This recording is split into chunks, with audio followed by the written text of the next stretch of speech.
daralır. Sanki üfüqlər dar bir otağa çevrilir.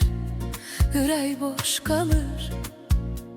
Küləyin toxunduğu tənha bir çöl kimi. Amma onda anlayıram, mən tək deyiləm. Çünki mənim içimdə bir insan yaşayır. Küçələrində xatirələr gəzən, pəncərələrində ümid işığı yanan,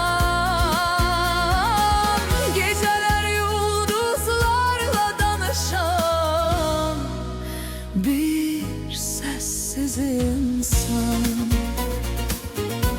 Mən çoxlarına dəyər verdim, bəzən isə dəyərsiz oldum. Sözlərimi gizlətdim ürəyimdə, sükutla danışmağı öyrəndim. Səssizlik mənə dedi, insan bəzən susaraq böyür. İtirdiyim hər insan ürəyimdə bir iz qoydu. Kimi bir yara oldu, kimi isə bir dərs.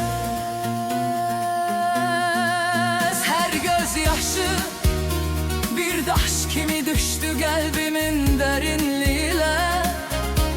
Amma o daşlardan mən öz gücümün körpüsünü qurdum. İndi bilirəm, insanı sındıran ağır deyil, onu ayaqda saxlayan səbirdir. Bəzən dünya yenə daralır, yenə ürək boş qalır. Amma boşluğun içində